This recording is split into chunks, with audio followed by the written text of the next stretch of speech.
So as many of you know, I was born in Oakland, California, and I actually grew up attending 23rd Avenue Church of God in Oakland, and there I learned, as so many of us did, I learned in the Bible of the many teachings about the ever-present tension between darkness and light.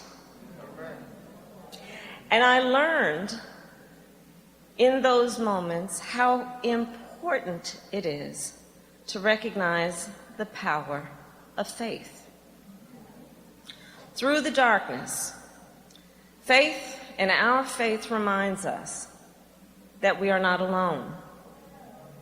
Faith teaches us that a brighter future is always ahead, and we must keep moving forward to realize that future. And to move forward, simply put, I also learned, and we all know, faith requires action. So I was raised to live my faith.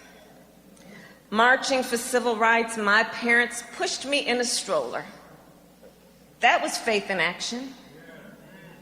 So was running for office the very first time I ran, standing up in the name of the people. As the first black woman to be elected district attorney of San Francisco and the first black woman in the state of California. To run for Attorney General and become the first black woman to be elected Attorney General of California, where I ran the second largest Department of Justice in the United States, second only to the United States Department of Justice.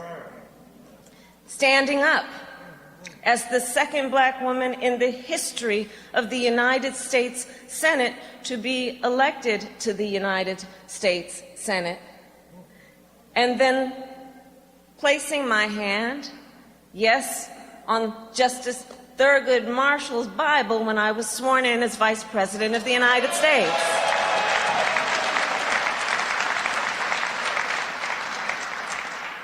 These were all, for me, acts of faith,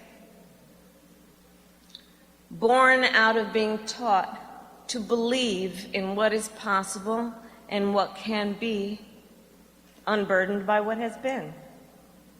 We as Democrats have an ability to see what is possible, what can be, unburdened by what has been.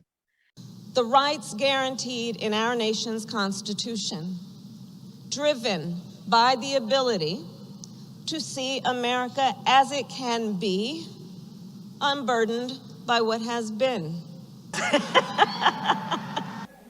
So I will say to the National Baptist Convention, we know deeply that when people of faith come together, anything is possible. Everything is possible. That is the power of faith.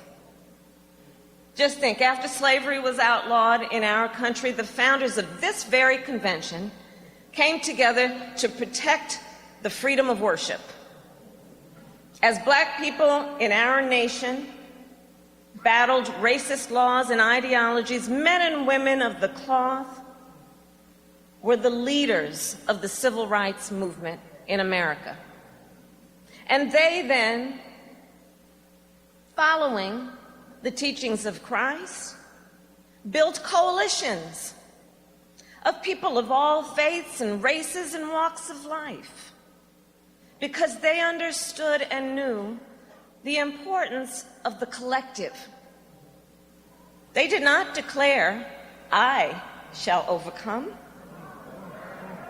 No, they said, "We shall overcome." So standing on those broad shoulders, let us speak truth about the moment we are now in. Today, we live in unsettled times. The ideals we thought were long established, such as overseas the sovereignty of democratic nations, here in our own country, the powerful transfer of power in a way that is peaceful, the freedom of voters to decide elections,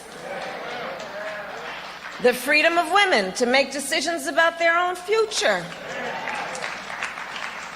even what constitutes the truth.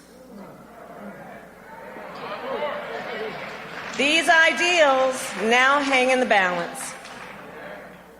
And in this moment, then, we count on the strength and the conviction of our faith leaders to help lead us forward. As we see gun violence threatening the safety of our communities and the sanctity of our houses of worship, our faith leaders have been among the leaders who demand a ban on assault weapons so that our children do not have to fear their lives as they sit at their desk or kneel in the pew. As new laws in our country are making it more difficult for people to vote, including in this state right here, faith leaders are taking action, registering voters and driving souls to the polls.